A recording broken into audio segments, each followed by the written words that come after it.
Tensions between Ukraine and Russia continue to escalate as both sides exchange heated remarks. Ukrainian President Volodymyr Zelensky accused Russia of ongoing air terror against Ukraine, stating that over the past week more than 1,000 attack drones, nearly 1,300 bombs, and over 20 missiles were launched to target cities and civilians. Zelensky emphasized that Ukraine is fighting for peace and security, but Russia's actions show no interest in ending the war. He called on the international community to stand united and stronger to pressure Russia into halting its strikes. Meanwhile, the Kremlin responded to the recent Oval Office exchange between Zelensky and US President Donald Trump, accusing the Ukrainian leader of lacking diplomatic ability. Russian President Vladimir Putin's spokesperson Dmitry Peskov claimed that Zelensky's comments show Kyiv is not serious about pursuing peace. He alleged that Ukraine's leadership prefers the continuation of hostilities rather than seeking resolution. However, Zelensky refuted these claims, saying no one wants peace more than Ukrainians.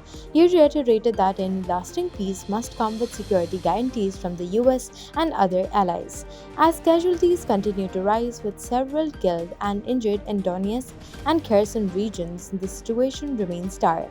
While the Kremlin acknowledged that constructive peace initiatives from European countries would be welcomed, Peskov expressed doubts about their effectiveness. He also criticized the recent London summit's call for increased financial aid to Ukraine, suggesting it would only prolong the conflict. With no immediate solution in sight, the exchange highlights the deepening divide between both sides and the ongoing struggle for peace in the region. Israeli Prime Minister Benjamin Netanyahu has thanked US President Donald Trump for releasing previously withheld munitions to support Israel's efforts against Iran's influence.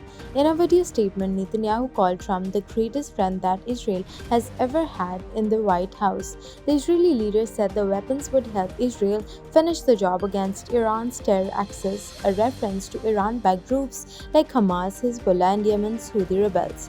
Netanyahu's comments come as Israel continues its military operations in Gaza, which began in October 2023.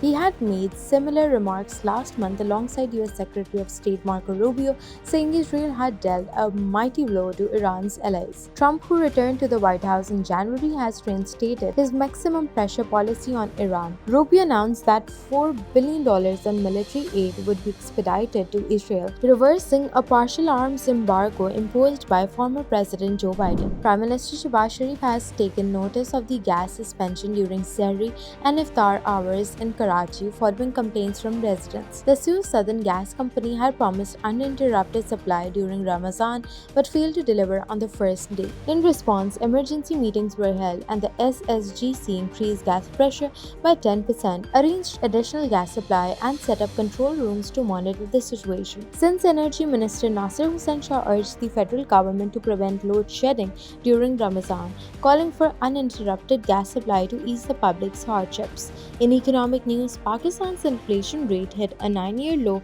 of 1.5% in February, according to the Pakistan Bureau of Statistics. This is the lowest figure recorded since September 2015. The drop in inflation follows a steady downward trend, offering some relief to citizens struggling with high prices.